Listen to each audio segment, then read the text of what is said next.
एक नई वीडियो के साथ आज मैं फिर हाजिर हूँ, आपका होस्ट और दोस्त विक्रांत जोशी आपका स्वागत करता हूँ रिव्यू मास्टर में, जिसमें हम लेके आते हैं वर्ल्ड अफेयर्स और डिफेंस की दिन भर की टॉप खबरें। चलिए जान लेते हैं। अभी 2 घंटे पहले यानी कि 12 दिसंबर 2022 को शाम 6:30 बजे मैंने एक वीडियो अपलोड करी थी, जिसमें कि मैंने आपको बताया था कि भारत और चीन के सैनिकों के बीच में झड़प हुई है। अरुणाचल प्रदेश में बॉर्डर इलाके में ये झड़प हुई थी और उसमें कुछ मैंने बताया था कि हमारे सैनिक घायल हैं। थोड़ी और अपडेट का वादा मैंने किया था, वो अपडेट और निकल कर सामने आ गई, उस पर हम लोग डिस्कशन करते हैं। यहाँ पर अब ये बताया जा रहा है कि फ्राइडे 9 दिसंबर 2022 को ये झड़प हुई थी।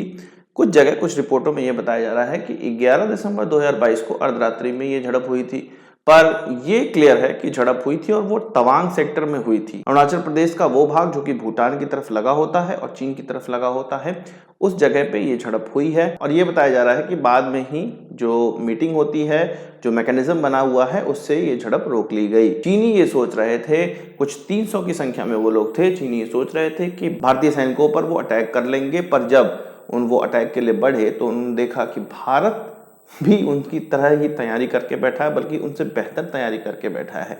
डिफेंस सोर्सों का जो कि अखबारों में वीडियो में बताया गया, उसमें यह बताया गया है कि चीन जो सोच रहा था कि भारत पे इस तरह से वो अटैक कर लेगा, वो देखकर ही लोगों को घबरा गया था। बात यहाँ पर यह भी कही जा रही है कि जब झड़प हुई तो चीन के जो घायल सैनिकों की संख्या है वो 2 गुने से भी ज्यादा बताई जा रही है, यानी कि भारत के जितने सैनिक घायल उससे ज्यादा ही वो लोग घायल हुए हैं। हाँ, झड़प में तो वो घायल होंगे ही ज्यादा, क्योंकि गोलगप्पे जो उनको खिलाए जाते हैं। बात यहाँ पर यह है कि जो भारत की तरफ से घायल हुए हैं उसमें कुछ लोगों की टांगें टूटी हुई हैं और वो गुवाहाटी में उनका इलाज चल रहा है। ये चीज़ भी मीडिया रिपोर्ट्स में निकल कर आया है। अभी ऑफिशियली कुछ भी नहीं कहा गया है, पर हम जानते हैं कि बहुत सी ऐसी खबरें होती हैं जो कि ऑफिशियली नहीं कही जाती हैं और धीरे धीरे मीडिया में एक लीक के थ्रू या डिफेंस सोर्सों के थ्रू कह के वो जनता तक पहुंचाई जाती हैं। मीडिया रिपोर्ट्स में या हम ये जानते हैं कि भारत जितना भी LAC हो या चीन के साथ बॉर्डर हो, वहां पर अपने जो इंफ्रास्ट्रक्चर है उसको मजबूत करता जा रहा है और यहाँ पर भी इसी तरह का एक कयास लगाया जा रहा है कि इंफ्रास्ट्रक्चर को मजबूत करते वक्त हम लोग जो पेट्रोलिंग करते हैं, हमारे जो लेबर लगे होते हैं, चीन के द्वारा जो पेट्रोलिंग की जाती है, हम पे नजर रखी जाती है, उसी के दौरान ये झड़प हुई है। क्योंकि कहा जाता है कि ये LAC का पार्ट है और यहाँ पर डिफरमेंट है, जो भारत मानता है, जो चीन मानता है, उसमें डिफरेंट है, इसीलिए इस तरह की झड़पें हो रही हैं और 2006 से ये झड़पें बढ़ी हुई हैं और उसी समय से इस प्रकार की झड़पें हो जाती हैं। पर जो ये घायल करने वाली झड़पें हैं वो अभी इधर बीच ही हमें देखने को मिल रही हैं। गलवान के बाद ये बड़ी झड़प मानी जा रही है। कुछ लोगों का ये भी कहना है कि चीन के अंदर जो प्रोटेस्ट हो रहे हैं और ये जो हमला है उसका समय लगभग एक जैसा ही है और अपने प्रोटेस्ट से ध्यान हटाने के लिए इस प्रकार का हमला चीन के द्वारा किया जाता है, ताकि उनकी मीडिया में या सोशल मीडिया में इसी चीज का जिक्र होने लगे और एकजुटता आ जाए, उनके वहां प्रोटेस्ट खत्म हो जाए। अब यहाँ पर बात करते हैं कि आगे क्या होने वाला है। आगे कुछ फुटेज निकल कर आएंगी जो चीन निकालेगा, वीडियोस आएंगी जो चीन निकालेगा और कुछ ऐसी खबरें भी होंगी कि ये नेगोशिएशन हुआ, वो नेगोशिएशन हुआ, कुछ लोग बंदी बना लिए गए थे, कुछ छोड़े गए थे। इस तरह की बहुत सी खबरें चीन के द्वारा खेली जाएंगी। भारत यहाँ पे क्या करता है ये देखने वाली बात है। क्या 2 साल पहले जो झड़प हुई थी उससे हम कुछ सीख कर इंफॉर्मेशन वॉरफेयर खेलते हैं, करते हैं, या फिर सीधे बच्चे की तरह बैठे रहते हैं और सारा काम फिर हम ही लोगों को करना पड़ेगा सोशल मीडिया में और ट्विटर पे। पर हमारे पास भी तो मटेरियल होना चाहिए, तभी तो हम लड़ पाएंगे, तभी तो हम इंफॉर्मेशन वॉरफेयर में जीत पाएंगे। और हाँ, चीनी सैनिक जो कि भारतीय सैनिकों से कस के पिटे हुए हैं, उनके लिए कमेंट बॉक्स में दुआएं जरूर लिखिएगा। अगर चीन की बात ही चली है तो चीन के सैनिकों को छोड़ें तो काबुल में एक चीन का गेस्ट हाउस है। असल में ये एक होटल है जहाँ पे चीन के जो अधिकारी होते हैं, राजनेता होते हैं, वो रुकते हैं, साथ ही कुछ फॉरेनर्स भी रुकते हैं, पर मेनली यहाँ पे चीन के लोग ही रुकते हैं और चीन की मीडिया के द्वारा इसको चाइनीज गेस्ट हाउस ही कहा जा रहा है। हो सकता है कुछ फ्लोर लेके उसको चाइनीज गेस्ट हाउस बनाया हो और चीनी लोग वहां पर रुकते हो।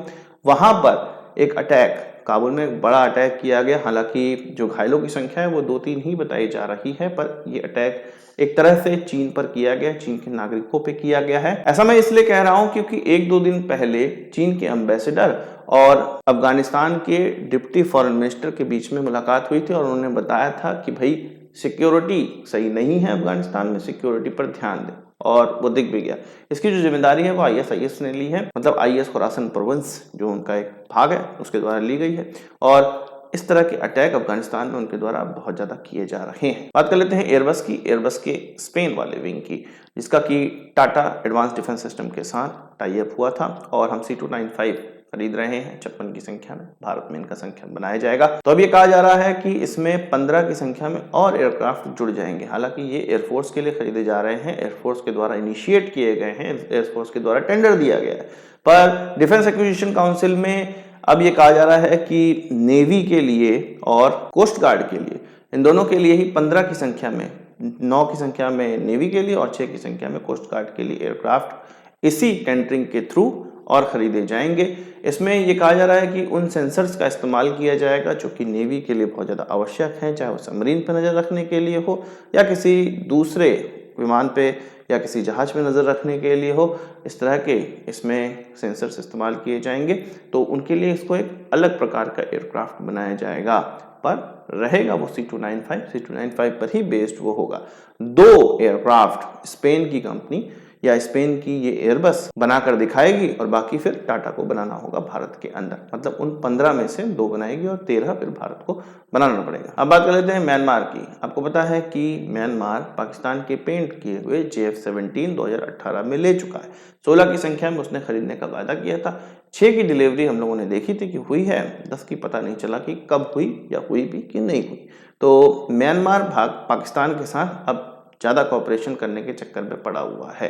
हमने ये सुना हुआ है कि पाकिस्तान की तरफ से स्पेयर पार्ट उनको नहीं दिए जा पा रहे हैं, चीन इसमें फेल है। पर हमने ये भी सुना है कि जो म्यांमार है, म्यांमार की जुंटा, वो चीन का सहायता लेते हुए पाकिस्तान से काफ़ी मात्रा में हथियार, गोला बारूद और एम्यूनिशन मंगवा रही है। यानी कि एक पाकिस्तान और म्यांमार का कॉपरेशन हमें देखने को मिल रहा है चीन की अगुवाई में। तो अब इसको और बढ़ाते हुए JF-17 के लिए ओवरहॉल करने के लिए उसके लिए वर्कशॉप म्यांमार में डाली जा रही है, छोटी वर्कशॉप है, और दूसरी चीजों के लिए भी डिफेंस कॉपरेशन पाकिस्तान और म्यांमार के बीच में होने जा रहा है या उसकी शुरुआत हो चुकी है। म्यांमार यहाँ पर 3 देशों के साथ खेल रहा है, चीन के साथ, पाकिस्तान के साथ और रशिया के साथ। खेल क्या रहा है, मतलब उन्हीं की शागिर्दी में चल रहा है। पाकिस्तान तो यहाँ पर एक तरह से चीन का उस तरह का देश है, क्योंकि चीन को कोई भी चीज एक्सपोर्ट करने की अनुमति नहीं है, इसलिए वो पाकिस्तान के थ्रू एक्सपोर्ट कर देता है। अब बात कर लेते हैं इंडियन नेवी की। इंडियन नेवी में अब महिला मार्कोस कमांडोज भी होंगी।